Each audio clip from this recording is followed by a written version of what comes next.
इसवी सन 1848 ते 1856 या काळात अनेक संस्थांनी कोणी खालसा केली? उत्तर आहे पर्याय क्रमांक 3 लॉर्ड डलहौसी. लॉर्ड डलहौसीने राज्यकारभारातील अकार्यक्षमता व दत्तक वारसा नामंजूर अशी अनेक कारणे दाखवून 1848 ते 1856 या कालावधीमध्ये अनेक संस्थांनी खालसा केलेली होती. पुढचा प्रश्न, ग्रँड ट्रंक मार्ग कोणत्या शहरांना जोडला जातो? उत्तर आहे पर्याय क्रमांक 2 दिल्ली ते कोलकाता. हिंदी लोक हिंदुस्थानात जगतील, परंतु आम्हाला हिंदुस्थानवर जगावयाचे आहे असे वक्तव्य कोणाचे? उत्तर आहे पर्याय क्रमांक 3 भारतमंत्री बर्कनहेड. प्रश्न, तैनाती फौजेची पद्धत कोणी सुरू केली?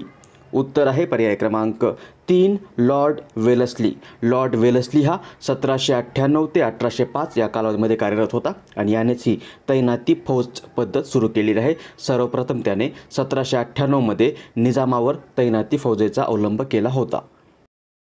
बॉम्बे ठाणे रेल्वे कोणत्या वर्षी सुरू झाली?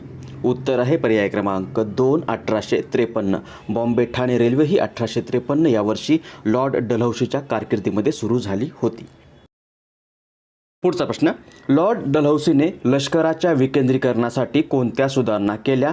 त्याबाबत खालीलपैकी कोणते विधान चुकीचे आहे? पहिलं विधान आहे बंगालमधील सैन्य मेरठ येथे नेले. दुसरं विधान आहे कलकत्ता येथे असलेली युद्ध सामुग्री मेरठ येथे नेली. तिसरं विधान सिमला येथे भारताचे प्रमुख केंद्र उभारले. आणि चौथं विधान आहे भारतीय लष्करावर विश्वास ठेवला. यातलं चुकीचं विधान आहे पर्याय क्रमांक 4 भारतीय लष्करावर विश्वास ठेवला हे विधान चुकीचं आहे. लॉर्ड डलहौसी हा 1848 ते 1856 या कालावधीमध्ये कार्यरत होता आणि त्याने लष्कराच्या विकेंद्रीकरणासाठी बंगालमधील सैन्य मेरठला नेलं होतं. त्यानंतर कलकत्ता येथे असलेली युद्धसामुग्री मेरठला नेली होती आणि सिमला येथे भारताचं प्रमुख केंद्र उभारलं होतं. पुढचा प्रश्न, गव्हर्नर जनरल विल्यम बेंटिकने कोणत्या सुधारणा केल्या? अ राज्यकारभारातील अनावश्यक पदे रद्द केली. ब कंपनीच्या नोकरांचे पगार कमी करण्यात आले. क भत्ता देणे बंद करण्यात आले. आणि ड भारताला स्वातंत्र्य देण्याचे घोषित केले. याच्या आधारे आपल्याला वरीलपैकी बरोबर विधाने निवडायची आहेत. उत्तर होईल पर्याय क्रमांक 3 अ ब क ही 3 विधाने बरोबर आहेत. लॉर्ड विल्यम बेंटिक हा 1828 ते 1835 या कालावधीमध्ये कार्यरत होता आणि याने राज्यकारभारातील अनावश्यक पदे जी होती ती रद्द केली होती. कंपनीच्या नोकरांचे पगार कमी केले होते आणि भत्ता देणंही बंद केलं होतं. परंतु पर्याय क्रमांक ड जे आहे भारताला स्वातंत्र्य देण्याचे घोषित केले हे विधान चुकीचं आहे. म्हणजे उत्तर होईल पर्याय क्रमांक 3 अ ब क ही विधाने बरोबर आहेत. सोबतच या लॉर्ड विल्यम बेंटिकने अजून एक महत्त्वाचं काम केलं होतं. 1829 मध्ये सती प्रतिबंधक कायदा संमत केला होता. इसवी सन 1800 मध्ये कोणी हिंदी लोकांसाठी कलकत्ता येथे फोर्ट विल्यम महाविद्यालयाची स्थापना केली? उत्तर आहे पर्याय क्रमांक 3 लॉर्ड वेलस्ली. लॉर्ड वेलस्लीने 1800 मध्ये हिंदी लोकांसाठी कलकत्ता येथे फोर्ट विल्यम महाविद्यालय स्थापन केलं होतं. शासकीय कर्मचाऱ्यांवर राष्ट्रीय काँग्रेसशी संबंध ठेवण्यास कोणी बंदी घातली? उत्तर आहे पर्याय क्रमांक 2 लॉर्ड डफरीन.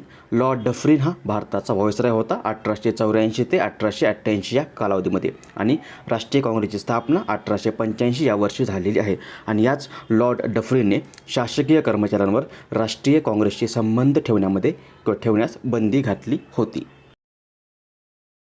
लॉर्ड कॉर्नवॉलिसने प्रत्येक जिल्ह्याचे आकारानुसार लहान विभाग करून प्रत्येक विभागावर कोणते हिंदुस्थानी अधिकारी नेमले?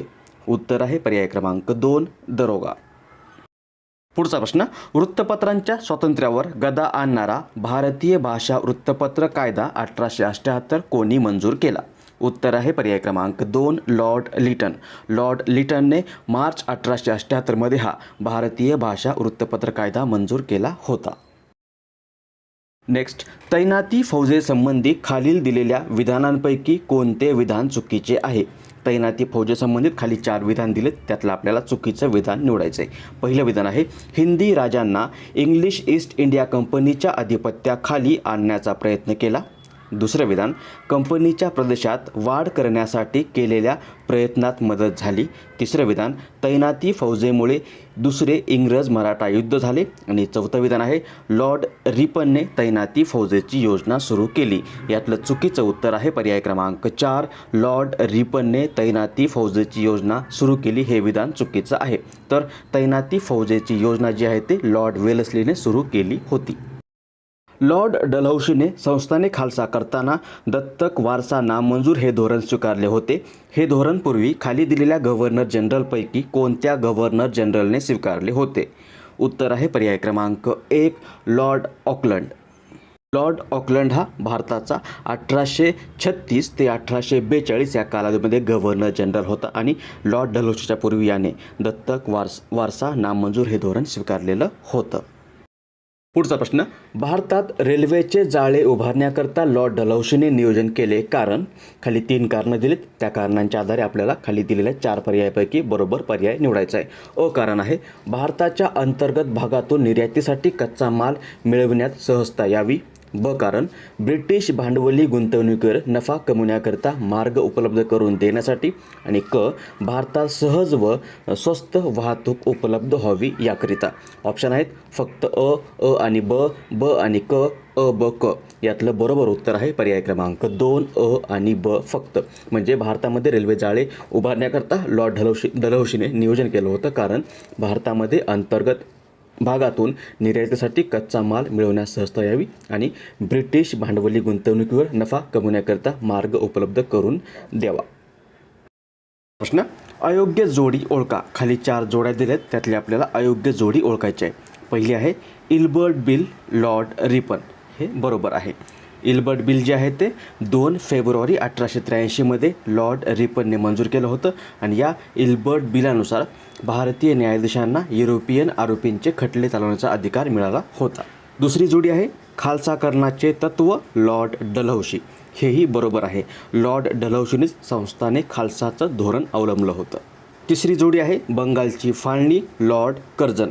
हेही बरोबर आहे. लॉर्ड कर्झनच्या काळामध्येच बंगालची फाळणी झाली होती. चौथी जोडी आहे काँग्रेसची स्थापना लॉर्ड लिटन. ही जोडी चुकीची आहे. लॉर्ड लिटन हा 1876 ते 1880 या कालावधीमध्ये भारताचा व्हाईसरॉय होता आणि ही जी काँग्रेसची स्थापना आहे ती 28 फेब्रुवारी 1885 लॉर्ड डफरीनच्या कारकिर्दीमध्ये झाली होती. उत्तर होईल पर्याय क्रमांक 4. पुढचा प्रश्न, लॉर्ड कर्झनकालीन रॅले आयोगचा संबंध डॅश डॅशशी होता. उत्तर आहे पर्याय क्रमांक 3, उच्च शिक्षणाशी होता. लॉर्ड कर्झनच्या काळामध्ये असलेल्या या रॅले आयोगाचा संबंध उच्च शिक्षणाशी होता. ईस्ट इंडिया कंपनीच्या भारतातील केवळ सत्ता विस्तारावर तो खुश नव्हता. त्याला कंपनीची सत्ता भारतात मजबूत करायची होती. त्याला आधुनिक भारताचा निर्माता म्हणतात. तो कोण होता? उत्तर आहे पर्याय क्रमांक 4, लॉर्ड डलहौसी. लॉर्ड डलहौसीच ईस्ट इंडिया कंपनीच्या भारतातील केवळ सत्ता विस्तारावर खुश नव्हता, तर त्याला भारतामध्ये कंपनीची सत्ता मजबूत करायची होती. सोबतच त्याला आधुनिक भारताचा निर्माता असंही म्हटलं जातं. भारतासंदर्भात स्वराज्याची मागणी म्हणजे चांदोबाची मागणी असा उल्लेख कोणी केला? उत्तर आहे पर्याय क्रमांक 1, भारतमंत्री मोर्ले. भारतमंत्री मोर्ले यांनी भारतासंदर्भात स्वराज्याची मागणी म्हणजे चांदोबाची मागणी असा उल्लेख केलेला आहे. खालीलपैकी चुकीची जोडी ओळखा. खाली 4 जोड्या दिल्यात, त्यातली आपल्याला चुकीची जोडी ओळखायची आहे. पहिली आहे लॉर्ड कॅनिंग राज उपाधी कायदा. दुसरी लॉर्ड लिटन भारतीय शस्त्र कायदा. तिसरी लॉर्ड रिपन प्रथम फॅक्टरी कायदा आणि लॉर्ड कर्झन भारतीय विद्यापीठ कायदा. यातली चुकीची जोडी आहे पर्याय क्रमांक 1, लॉर्ड कॅनिंग राज उपाधी कायदा. ही जोडी चुकीची आहे. दुसरी जी आहे लॉर्ड लिटन भारतीय शस्त्र कायदा, हे बरोबर आहे.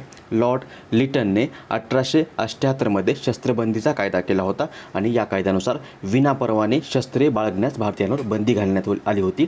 लॉर्ड रिपनने प्रथम फॅक्टरी कायदा मंजूर केला होता.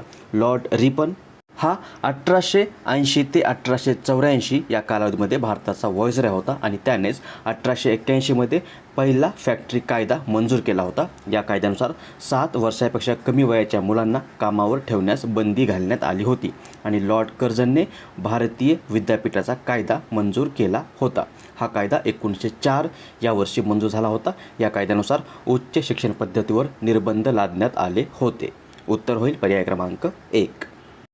पुढचा प्रश्न, लॉर्ड कॉर्नवॉलिसच्या संदर्भात कोणती विधाने बरोबर आहेत? खाली 4 विधान दिलेत, त्या आधारे आपल्याला 4 पर्यायापैकी योग्य पर्याय निवडायचे किंवा या 4 पैकी बरोबर विधान निवडायचे. अ आहे, प्रशासन व्यवस्थेचे शुद्धीकरण केले, पोलीस यंत्रणेचे आधुनिकीकरण केले, दर 20 मैलावर पोलीस चौक्या बसवल्या. आणि ड आहे, भारतीय लोकांना पदावर नेमले. यातलं बरोबर उत्तर आहे पर्याय क्रमांक 2. अ, ब आणि क ही 3 विधाने बरोबर आहेत. म्हणजे चौथं जे आहे, लॉर्ड कॉर्नवॉलिसने भारतीय लोकांना मोठ्या पदावर नेमले, हे विधान चुकीचं आहे. बाकी 3ही बरोबर आहेत. म्हणजे लॉर्ड कॉर्नवॉलिसने प्रशासन व्यवस्थेचे शुद्धीकरण केले, पोलीस यंत्रणेचे आधुनिकीकरण केले आणि दर 20 मैलावर पोलीस चौक्या बसविल्या. पुढचा प्रश्न, देशी भाषिक वृत्तपत्र कायदा 1878च्या बाबतीत खालीलपैकी कोणती विधाने बरोबर आहेत? अ विधान आहे, देशी भाषिक वृत्तपत्रांचे मुद्रक व प्रकाशक यांचेकडून सरकारी धोरणावर टीका न करण्याची लेखी हमी घेतली जात असे. व विधान आहे, सरकारच्या कार्यवाहीविरुद्ध न्यायालयात दाद मागण्याचा अधिकार वृत्तपत्र व्यावसायिकांना देण्यात आला नव्हता. आणि क विधान आहे, हा कायदा फक्त देशी भाषिक वृत्तपत्रांना लागू होता. या आधारे आपल्याला खालील 4 पर्यायापैकी योग्य पर्याय निवडायचे. उत्तर आहे पर्याय क्रमांक 3. अ, ब आणि क ही 3ही विधाने बरोबर आहेत. म्हणजे लॉर्ड लिटनने मार्च 1878मध्ये देशी वृत्तपत्र कायदा, त्यालाच व्हर्नॅक्युलर प्रेस ॲक्ट असं म्हटलं जातं, हा कायदा मंजूर केला होता. या कायद्यानुसार देशी भाषिक वृत्तपत्रांचे मुद्रक व प्रकाशक यांच्याकडून सरकारी धोरणावर टीका न करण्याची लेखी हमी घेतली जात असे. सरकारच्या कार्यवाहीविरुद्ध न्यायालयात दाद मागण्याचा अधिकार वृत्तपत्र व्यावसायिकांना देण्यात आला नव्हता. आणि सोबतच हा कायदा फक्त देशी भाषिक वृत्तपत्रांनाच लागू होता. उत्तर होईल पर्याय क्रमांक 3. अ, ब, क ही 3ही विधाने बरोबर आहेत. पुढचा प्रश्न, त्यांनी प्रशासनाचे भारतीयीकरण केले, त्यांनी अफगाण युद्धाचा शेवट केला, त्यांनी आर्म्स ॲक्ट रद्द केला, ते कोण होते? उत्तर आहे पर्याय क्रमांक 2. Lord Ripon. लॉर्ड रिपन हे 1880 ते 1884 या कालावधीमध्ये कार्यरत होते आणि त्यांनी भारतीय प्रशासनाचं भारतीयकरण केलं होतं. सोबतच अफगाण युद्धाचा शेवट केला होता आणि आर्म्स ॲक्ट रद्द केला होता. सोबतच त्यांनी 1882मध्ये व्हर्नॅक्युलर प्रेस ॲक्ट रद्द केला होता. त्यानंतर 1882मध्येच स्थानिक स्वराज्य संस्थांचा कायदाही मंजूर केला होता आणि 2 फेब्रुवारी 1883मध्ये इल्बर्ट विधेयक मंजूर केलं होतं. या विधेयकानुसार भारतीय न्यायाधीशांना युरोपियन आरोपींचे खटले चालवण्याचाही अधिकार मिळाला होता. उत्तर होईल पर्याय क्रमांक 2. Lord Ripon. पुढचा प्रश्न, स्वतंत्र भारताचे पहिले भारतीय गव्हर्नर जनरल कोण होते? उत्तर आहे पर्याय क्रमांक 2. सी राजगोपालचारी. सी राजगोपालचारी हे स्वतंत्र भारताचे पहिले भारतीय गव्हर्नर जनरल होते. या प्रश्नावरून इतरही काही महत्त्वाचे मुद्दे तयार होतात. भारताला 15 ऑगस्ट 1947 या दिवशी स्वातंत्र्य मिळालं. त्यावेळेस भारताचे व्हाईसरॉय होते लॉर्ड माउंटबॅटन. लॉर्ड माउंटबॅटन हे भारताचे शेवटचे व्हाईसरॉय ठरलेले आहेत. त्यानंतर भारताला स्वातंत्र्य मिळालं, त्यानंतर हे लॉर्ड माउंटबॅटनच भारताचे पहिले गव्हर्नर जनरल ठरले. त्यानंतर या लॉर्ड माउंटबॅटन नंतर आले सी राजगोपालचारी. राजगोपालचारी हे स्वतंत्र भारताचे दुसरे गव्हर्नर जनरल, सोबतच स्वतंत्र भारताचे पहिले भारतीय गव्हर्नर जनरल ठरलेले आहेत, पहिले आणि शेवटचेही. नेक्स्ट, आधुनिक भारतात स्थानिक स्वराज्य सरकार डॅश डॅशने सुरू केले. उत्तर आहे पर्याय क्रमांक 1. Lord Ripon. लॉर्ड रिपनने 18 मे 1882 साली स्थानिक स्वराज्य संस्थांचा कायदा मंजूर केला होता आणि यानुसारच या लॉर्ड रिपनने आधुनिक भारतामध्ये स्थानिक स्वराज्य सरकार सुरू केलेलं आहे.